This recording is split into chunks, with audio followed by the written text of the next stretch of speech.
करने के लिए सेना के लोग बॉर्डर पर रहते हैं। क्यों नहीं सेना की बात होगी, क्यों नहीं सेना की बात होगी? और कतई बर्दाश्त नहीं किया जाएगा हमारे मेजर जनरल को अगर आप चाटुकार भाषा में संबोधित करेंगे तो। पत्रकारों को बोलते बोलते इस तरह की आदत पड़ गई, अब सेना तक पहुंच गए। क्यों अश्विनी श्रीवास्तव को लेकर आप इस तरह की टिप्पणी करेंगे? शर्म करिए अपने ऊपर, शर्म करिए अपने ऊपर सुरेंद्र राजपूत जी, शर्म करिए अपने ऊपर। और शर्म करनी चाहिए चित्रा, आपको शर्म करनी चाहिए सुरेंद्र राजपूत जी। आपकी हिम्मत कैसे हुई मेजर जनरल अश्विनी श्रीवास्तव को चाटुकार कहने की? चाटुकार होंगे आप, चाटुकारिता करिए आप, चाटुकारिता।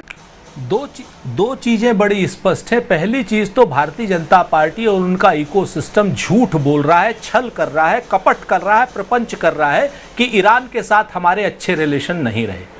ईरान ही इकलौता ऐसा देश था पूरे ओपेक मुल्कों में, जितने यहां पर डिप्लोमेट बैठे हुए हैं ये भी कान खोल कर सुन लें कि इस कश्मीर का मुद्दा अगर अंतर्राष्ट्रीय स्थिति में नहीं आने दिया तो हमेशा ईरान ने भारत का साथ दिया है, ऑफिशियली भी अनऑफिशियली भी। जिनके दिमाग में कुछ पर्दे पड़ गए हैं भारतीय जनता पार्टी की चाटुकारिता के, वो पुरानी डिप्लोमेटिक बुक्स को उठा करके देख लें। नंबर एक, बड़ा ट्रस्टेड पार्टनर रहा हमारा और बड़ा सही पार्टनर रहा। दूसरी बात मैं आपको बताऊं, जो लोग आतंकी और ये जो भारतीय जनता पार्टी के प्रवक्ता अभी उल्टी सीधी बातें कर रहे थे, वो लोग इस बात का जवाब नहीं दे पा रहे कि जिस आतंकी पाकिस्तान को लगातार ये लोग आज की डेट में बीच में घसीट रहे हैं हिंदुस्तान और ईरान के रिलेशन में, उसी आतंकी पाकिस्तान के साथ जिस पाकिस्तान ने हमारे 26 सिंदूर उजाड़ दिए थे, उनके साथ क्रिकेट खेलने जाते हैं चंद रुपयों के लिए, चंद रुपयों के लिए क्रिकेट खेलने जाते हैं। और हमारी सेना जब पीओके को लेने के लिए तैयार खड़ी थी,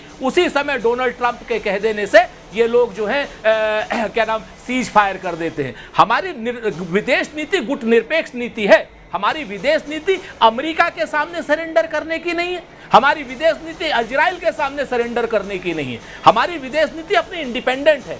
दुर्भाग्य है आज की डेट में भारत का कि नरेंद्र मोदी की यहां पर सरकार है और इन्होंने अपनी हमारी विदेश नीति जो 70 साल से बड़ी ताकतवर थी, अमेरिका और इजराइल के चरणों में रख दी है। तो क्या सुरेंद्र राजपूत जी एक लाइन में जवाब इसका, भारत पाकिस्तान युद्ध के दौरान क्या पाकिस्तान के साथ ईरान खड़ा नहीं था?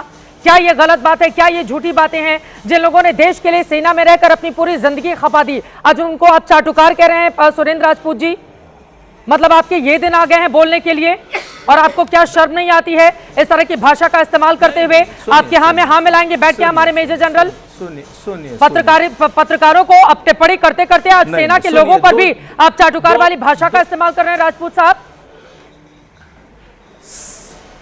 कितनी गलत बात है ये। पीछे मत छुपे सेना के पीछे क्या ना छुपे, किसी भी रूप में सेना सबसे पहले इस देश के लिए, किसी भी रूप में सेना सबसे पहले इस देश के लिए। सुरेंद्र राजपूत जी, सरकारें आएंगी जाएंगी, लड़ने के लिए सेना के लोग बॉर्डर पर रहते हैं। क्यों नहीं सेना की बात होगी, क्यों नहीं सेना की बात होगी? और कतई बर्दाश्त नहीं किया जाएगा हमारे मेजर जनरल को अगर आप चाटुकार भाषा में संबोधित करेंगे तो। पत्रकारों को बोलते बोलते इस तरह की आदत पड़ गई, अब सेना तक पहुंच गए। क्यों अश्विनी श्रीवास्तव को लेकर आप इस तरह की टिप्पणी करेंगे? शर्म करिए अपने ऊपर, शर्म करिए अपने ऊपर सुरेंद्र राजपूत जी, शर्म करिए अपने ऊपर। और शर्म करनी चाहिए चित्रा, आपको शर्म करनी चाहिए सुरेंद्र राजपूत जी। आपकी हिम्मत कैसे हुई मेजर जनरल अश्विनी श्रीवास्तव को चाटुकार कहने की? चाटुकार होंगे आप, चाटुकारिता करिए आप, चाटुकारिता कर करके राजनीति में बढ़िए आप। खबरदार जो हमारे सेना के लोगों के प्रति एक भी टिप्पणी की तो कतई बर्दाश्त नहीं किया जाएगा। ये बिल्कुल गलत बात है। हमारे रिटायर्ड अधिकारी जीवन अपना पूरा उन्होंने खपा दिया देश की सेवा करते हुए और बैठकर यहाँ पर राजनीति चमकाने के लिए सेना के लोगों को लेकर आ रहे हैं। शर्म करनी चाहिए, आपको शर्म आनी चाहिए। और बिल्कुल गलत बात है, सेना के किसी भी व्यक्ति को लेकर एक टिप्पणी बर्दाश्त नहीं करूंगी मैं, एक टिप्पणी बर्दाश्त नहीं करूंगी। हम लोगों पर टिप्पणी करते करते आप लोगों को रोने की आदत पड़ गई। मेजर जनरल अश्विनी श्रीवास्तव को बोला भी कैसे आपने? इतनी गलत बात है ये। मनीष जी, एक क्लोजिंग टिप्पणी, भारत को कैसे तैयार रहना चाहिए? गलत बात है, कतई बर्दाश्त नहीं होगा सेना के ऊपर इस तरह की टिप्पणी, और ये बिल्कुल गलत बात है। पहले मीडिया को, फिर उसके बाद संस्थानों को, अब हमारी सेना के मेजर जनरल को आप चाटुकार बोल रहे हैं। अगर सच्चाई आपको बता दी तो चित्रा जी, ईरान खड़ा